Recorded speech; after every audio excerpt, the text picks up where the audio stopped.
வணக்கம் காய்ஸ். இப்போ நம்ம என்ன பார்த்துட்டு இருக்கோம்னா, நம்ம ஜென்ரேஷன் ஸ்டார் சூப்பர் ஸ்டாரை பத்தி ஒரு ட்ரிபியூட் சீரிஸ் மாதிரி ஒன்று பண்ணிட்டு இருக்கோம். அதில் ஆல்ரெடி 2 வீடியோ பண்ணியிருக்கோம். அந்த வீடியோலாம் நீங்கள் பார்க்கலன்னா நம்மளோட சேனலில் இருக்கும் வீடியோஸில் போய் கண்டிப்பாக பார்த்துட்டு வாங்க. கடைசி வீடியோவில் வந்து நம்ம எதோட முடிச்சுட்டு வர்றோம்னா, ரஜினியை வந்து எல்லாருக்கும் நிறைய ரீசன்ஸ்னால பிடிக்கும். ஆனால் ஒருத்தருக்கும் கண்டிப்பாக ஒரு பர்டிகுலர் ரீசன் இருக்கும்.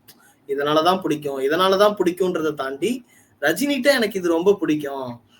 எவ்வளோ விஷயம் மற்ற விஷயம்லாம் இருந்தாலும் இந்த விஷயத்துல வந்து ரஜினி வந்து செம அப்படின்னு வந்து ஒவ்வொருத்தருக்கும் ஒரு ஃபேவரட்டான இது இருக்கும் ரஜினிகிட்ட. அது என்னன்றத வந்து நீங்க சொல்லுங்க அப்படின்ற மாதிரி போன வீடியோல வந்து கடைசியா கொஸ்டின் கேட்டு முடிச்சிருந்தேன்.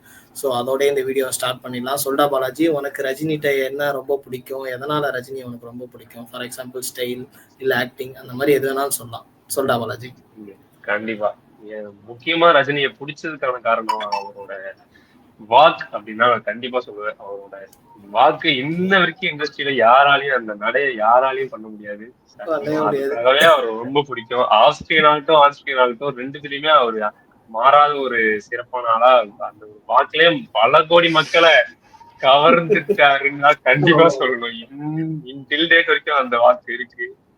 ஜெயிலர் கூட பார்த்திருக்கலாம். ஸ்லோ வாக் ஆகட்டும், ஃபாஸ்ட் வாக் ஆகட்டும், எல்லாமே அது இருக்கும். அதுலயும் அந்த வாக்ல வேரியேஷன் காட்டுறதே எந்த ஹீரோ ரஜினி கண்டிப்பா அதை பண்ணியிருக்காரு. அதனாலே அவருக்கு பிடிக்கும். அப்புறம் அவர் ஆஸ்திரேலியால வந்துட்டு அந்த முத்தரான்னு சொல்றது, அவரோட காம்னஸ் கரெக்டா வந்து அனலைஸ் பண்ணி எது பேசணுமோ அதெல்லாம் கரெக்டா ஆஸ்திரேலியா கரெக்டா பேசிடுவாரு. ஆஸ்திரேலியாலாம் ஆக்டிங்னு வந்துட்டாலே அவரோட பிரசன்ஸ் ஆஃப் மைண்டு பீக்ல இருக்கும். புதுசா ஏதாவது ஒண்ணு கொடுத்துட்டே இருப்பாரு. முத்துல டைலாக் ஆகட்டும், அந்த தும்பல், விக்கல், இறப்பு, பிறப்பு, இதெல்லாம் ஒரு ஆக்டரா அந்த காலத்துல பீக்ல கொடுத்ததெல்லாம் சான்ஸே இல்ல. மேஜ் இருப்பாரு. சிவாஜிலே ஆகட்டும், சிவாஜில அந்த வெள்ளம் கிடைக்காது ரொம்ப இன்ன வரைக்கும் ஆச்சரியமா இருக்குன்னா, அவங்க வெள்ளையா மாறிட்டுவாங்க. அப்புறம் லவ் பண்றது சொன்னதுக்கு அப்புறம் அப்புறம் வெள்ளையா மாறுற பண்றது ஆக்டிவிட்டிஸ் எல்லாமே செம்ம சிரிப்பா இருக்கும். இந்த ப்ளீச்சிங் பவுடரை போட்டு வச்சு அவர் செமையா இருக்கும். அவரும் அந்த காம்பினேஷன், அந்த ஒரு இது வேற எந்த ஹீரோ பண்ணிருந்தாலும் உங்களுக்கு அக்செப்டபிளா இருந்திருக்குமான்னு எனக்கு தெரியல. அது ரஜினி பண்ணதுனாலதான் எனக்கு அவர் ரொம்ப ரொம்ப பிடிச்சிருச்சு. நோலா ரஜினி இஸ் ஆல்வேஸ் ரஜினி. அதாவது வந்து சிம்பிளா வந்து பாலாஜி என்ன சொல்றான்னா, ரஜினி ஆனதே அவரோட வாக்குல இருந்துன்னு சொல்றான். ஜேபி, நீ சொல்ற ஜேபி, நீ என்ன அவர்கிட்ட வந்து ரொம்ப ஈர்த்ததா பாக்குற? அவர்கிட்ட உனக்கு என்ன ரொம்ப பிடிக்கும்?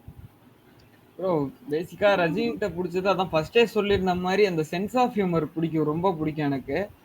அதே மாதிரி இன்னும் ஒரு பாயிண்ட் சொல்லணும்னா, ஆஃப் ஸ்கிரீன்ல இப்போ அப்போலாம் பாத்தீங்கன்னா, இப்போ ஒரு நடிகர் வந்து வெளில வராங்க, வீட்டை விட்டு வெளியே வராங்க அப்படின்னா, அவங்க வந்து பாத்தீங்கன்னா அந்த ஒரு மேக்கப் போடுறதா இருக்கட்டும், சம்திங் அவங்களோட அந்த ரியலான ஃபேஸே நமக்கு தெரியாது. மேக்கப் ஃபேஸ்ல தான் மேக்சிமம் இருப்பாங்க. இல்ல இந்த இப்போ ஒருத்தர் யாருக்கோ ஒருத்தருக்கு சொட்டை இருக்குன்னே வச்சுக்கோங்கண்ணா, அதை வந்து வெளில காட்ட மாட்டாங்க, கேப் போட்டு மறைச்சுப்பாங்க. இது ஜஸ்ட் அசெப்ஷன் அப்படி வருவாங்க. அந்த ரியல் இதை காட்டுறதுக்கு அந்த ஒரு தைரியம் இருக்காது. இவர் மெயினா சக்சஸ் ஆனதுக்கு ரீசனே அவர் சொட்டையா இருந்தா அப்படியே வெளில வருவாரு. ஐ மீன் சொட்டங்கிறது நான் இழிவா பேசல, நேச்சுரலா நான் இப்ப தாண்டா என்னோட ஹேர் ஸ்டைல் இப்படி தாண்டா, நான் வந்து இதுல மட்டும் தாண்டா வேஷம் போடுறேன், நான் ஆஃப் ஸ்கிரீன்ல இப்படி தாண்டா வருவேன் அப்படிங்கிற அந்த ரசிகருக்கு அதை காட்டுறான் பாத்தீங்களா, என்னோட உண்மையான இதுவே இப்படிதான் அப்படிங்கிறது. அதை ஷோ பண்றதுக்கு ஒரு கட்ஸ் வேணும். இல்லைன்னா நிறைய பேர் வந்து வராம போயிடுவாங்க தியேட்டருக்கு. என் தலைவன் என்னடா இதுல ஆஃப் ஸ்கிரீன்ல என்னடா இப்படி இருக்காரு முடி இல்லாம, அந்த மாதிரி போறதுக்கு வாய்ப்பு இருக்கு. வித்தவுட் மேக்கப் அது எனக்கு அது ஒரு நல்ல ஒரு குவாலிட்டியா எனக்கு தெரிஞ்சது. அதனாலேயே நிறைய பேர் அவரை பார்த்துட்டு கத்துக்கிட்டு அவரை ஸ்டைல வந்து நிறைய பேர் ஃபாலோ பண்ணாங்க. சோ அந்த கேரக்டரிசம் வந்து எனக்கு பிடிச்சது ரஜினி கிட்ட. ஆமா, அதாவது வந்து ஆஃப் ஸ்கிரீன்ல வந்து ரொம்ப சிம்பிளா இருக்கிறது, ஹம்பிளா இருக்கிறதுன்றது வந்து பேசிக்கா நீ சொல்ல வர அதானே ஜேபி? கண்டிப்பா வந்து அது ரஜினிகிட்ட வந்து ஒரு எல்லாருமே பார்த்து கத்துக்க வேண்டிய ஒரு குவாலிட்டி தான். எனக்கு வந்து ரஜினிகிட்ட வந்து ரொம்ப பிடிச்சதுன்னா நான் வந்து ஸ்டைல் தான் சொல்லுவேன். ஏன்னு வச்சுக்கோங்க, அதே தான் பேக் டு சைல்ட்ஹுட் மெமரிஸ். நம்ம வந்துட்டு அவர் பண்றதை அப்படியே ரெப்ளிகேட் பண்ணி பார்ப்போம். நம்ம அப்படியே சின்ன வயசுல அந்த முடியை எப்படி செய்யறது, அப்புறம் வந்து தம்மு போடுறது வந்து நம்ம வந்து வீட்டுல இருக்கிற ஏதாவது ஒரு பைப்பு இல்லாட்டி ஏதாவது தீக்குச்சி எல்லாத்தையும் எடுத்துட்டு அதை போட்டு பாக்குறது, அதெல்லாம் வந்து எல்லாராலையுமே ஈஸியா பண்ணிட முடியாது. அவரு வந்து ஒரு படி ஒரு ஸ்கிரீன்ல வந்துட்டு ஒரு சீனை ஒரு படி மேல தூக்கி காமிச்சாருன்னா அது அவரோட ஸ்டைல வச்சுதான்ன்றது வந்து எனக்கு வந்து ஒரு ஆணித்தனமான ஒரு நம்பிக்கை இருக்கு. அதனாலே வந்து எனக்கு வந்து ரஜினியோட ஸ்டைல் ரொம்ப பிடிக்கும். அவர்கிட்ட வந்து எவ்வளோ விஷயங்கள் நல்ல நல்ல குவாலிட்டிஸ்லாம் இருந்தாலும் அந்த ஸ்டைலுன்றது வந்து வேற எந்த ஆக்டர்ட்டையுமே அவ்வளோ ஈஸியா இவ்வளோ எலகன்ஸாவும் இவ்வளோ ஈஸியாவும் வந்து யாருக்கும் எஃபர்ட்லெஸ்ஸாவும் கிடைச்சிடாது. அதனால வந்து எனக்கு வந்து ரஜினிகிட்ட வந்து ரொம்ப பிடிச்சது வந்து ஸ்டைலுன்னு சொல்லி சல்யூட்டோட முடிச்சுக்கிறேன். வந்துட்டாரு நம்ம அரவிந்தன். அவர் கிடைச்சிருச்சா அரவிந்தா? இனிமே கிடைக்கலன்னு நினைக்கிறேன். ஸ்டக்காய் நிக்கிறான் அப்படியே. அதான் ப்ரோ எனக்கு வந்து நல்லாதான் பேசு. அதான் அவர்கிட்ட பிடிச்சது வந்து ஆக்டிங் தான் சொல்லணும். ஆனா ஆக்டிங்கா அவர் ப்ரூவ் பண்ற அளவு கொஞ்சம் படம் தான் நடிச்சிருக்காப்ல. எக்ஸாம்பிள் சொல்லணும்னா தளபதி 6ல இருந்து 60 வரை, நெட்ரிகன், இந்த மாதிரி கொஞ்சம் படம் தான் நடிச்சிருப்பாப்ல. ஆனா வந்து நம்ம அதிகமா ஒரு எந்த ஜோன்ல பார்த்துருப்போம்னா ஸ்டைலு, கமர்ஷியல் ஜோன், ஸ்டைலு, மாசு, இந்த மாதிரி சீன்ல தான் நம்ம பார்த்துருப்போம். ஸோ நான் வந்து எந்த பக்கம் போறேன்னா நீங்க எல்லாரும் சொன்ன மாதிரி எனக்கும் அவர்கிட்ட பிடிச்சது ஸ்டைல் தான். ஸ்டைல வந்து அவர் அடிச்சுக்க வந்து யாருமே கிடையாதுன்னு சொல்லுவோம். உண்மையா அவர் வந்து ஒரு மெஜிஷியன் மாரி தான். ஸ்கிரீன்ல அவர் என்ன பண்ணாலும் நம்ம பார்த்து நம்புவோம். அது எப்படின்னா அது எந்த ஆக்டர் பண்ணாலும் நம்ம நம்ப மாட்டோம். அவரு பண்ணா அது வந்து நம்ம வந்து தானாவே நம்மள அறியாமலே நம்ம கத்துவோம்.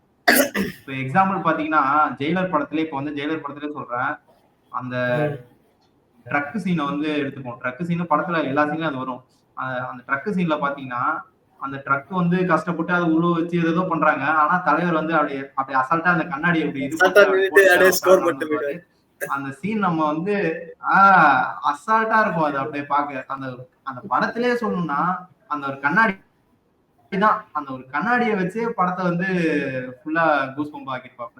அந்த மாதிரி முத்து படத்துல வந்து அந்த துண்டை வச்சு சத்தக்குன்னு எடுத்து போடுறதா இருக்கும்.